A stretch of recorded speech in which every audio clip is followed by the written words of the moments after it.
তো সকাল, সকাল আমরা সবাই উঠে রেডি হয়ে একদম চলে গেছি ন্যাশনাল পার্কেতে। এটা হচ্ছে মুন্নার ন্যাশনাল পার্ক। আর সেদিন ছিল ২৬শে জানুয়ারি। তার জন্য লাইন তো প্রচণ্ড। মানে আমাদের এই লাইনেতেই পাক্কা ১ ঘন্টা লেগে গেছে পুরো গেট থেকে বাস অব্দি পৌঁছোতে। তারপরে বাসে করে ভেতরে পুরো নিয়ে যাবে আমাদের ন্যাশনাল পার্কের ভেতরে। তো এই লাইন দিয়ে সব ওঠা হচ্ছে। ১ ঘন্টা পুরো দাঁড়ানোর পরে এখানে বাস এলো। তো বাস খুব অ্যাভেলেবল ছিল, মানে ঘন ঘনই আসছে আর সব প্যাকিং করছে। তো যতজন বসার সিট, তো এই যে যাচ্ছি। তা এত সুন্দর, এত মানে ভালো জায়গাটা, মানে আমরা গিয়ে যেন হারিয়ে গেছি। আমাদের মনে হচ্ছে আমরা যেন মানে অন্য দুনিয়ায় চলে এসেছি। ডাইনোসর ওয়ার্ল্ড এ চলে এসেছি। ওখানের ভিউ দেখে। তো আমরা ইচ্ছা করেই একদম বাসেতে মানে লাস্টের দিকে বসেছিলাম। কেন লাস্টে একদম কাছ থেকে উম মানে বাইরের ভিউটাকে নেব বলে, তো ক্যাপচার করব বলে। তো এই যে ওখানে এসে একটা মিডল জায়গাতে আমাদের নামিয়ে দিল বাস থেকে। সেখান থেকে আবার সেকেন্ড বাস আমাদের নিয়ে গেল। নিয়ে গিয়ে এই যে পাহাড়ের উপরতে একদম ঘুরে, ঘুরে ওঠা। তো আমি তো পুরোটা উঠতেই পারছিলাম না। প্রচন্ড পায়ে ব্যথা করছিল। সবাই দৌড়ে, দৌড়ে উঠছে। আমি আস্তে, আস্তে উঠছি, এই করছি। ছেলে আর ওর বাবা দৌড়ে, দৌড়ে আগে, আগে গেছে।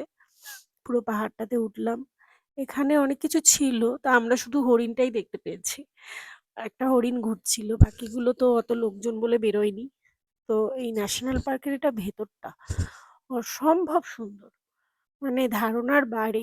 মানে ক্যামেরাতে সবটা ক্যাপচার করা যায় না যতটা চোখেতে দেখা যায়।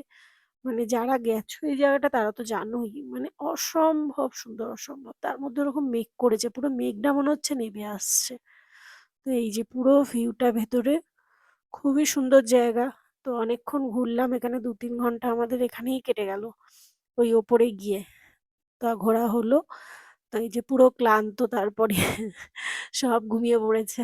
বাবা ছেলে ঘুমোচ্ছে। ওখান থেকে আবার বাসে করে আমাদের ফিরিয়ে নিয়ে এলো একদম জায়গাতে। তো টাইম লিমিট নেই, যতক্ষণ খুশি তোমরা ভেতরে থাকতে পারো। টিকিট আগে থেকে আমাদের অনলাইনে নেয়া হয়ে গেছিল। তো আমরা ২-৩ ঘন্টা মতো কেটেই গেছে মানে ঘুরতে, ঘুরতে সব দেখতে, দেখতে। দিয়ে একদম বাস এনে যেখান থেকে আমাদের তুলেছিল একদম সেখানেই নামিয়ে দিল। তো ন্যাশনাল পার্ক আমরা ভেবেছিলাম অনেক জন্তু জানোয়ার এইসব দেখতে পাবো। কিন্তু সেইগুলো বেরোয়নি, হয়তো দেখা যায়নি। কেন অত লোকজন ছিল তো তারা সব ভেতরেই ছিল। শুধু মানে আমরা এই ভিউ গুলোই দেখছিলাম। তো কোথাও গেলে ভিউ গুলোকেই বেশি করে ক্যাপচার করি। তাহলে পরে সেই মেমোরিজ গুলো দেখা যায়, ফিল করা যায় তার জন্য। তো এই যে ভিডিওতে দেখতেই পাচ্ছ এটা পুরো বাসের পেছনে। পুরোটাকে ক্যাপচার করার চেষ্টা করছি। মানে মনে হচ্ছে মানে আলাদাই একটা জায়গা। ওয়াও!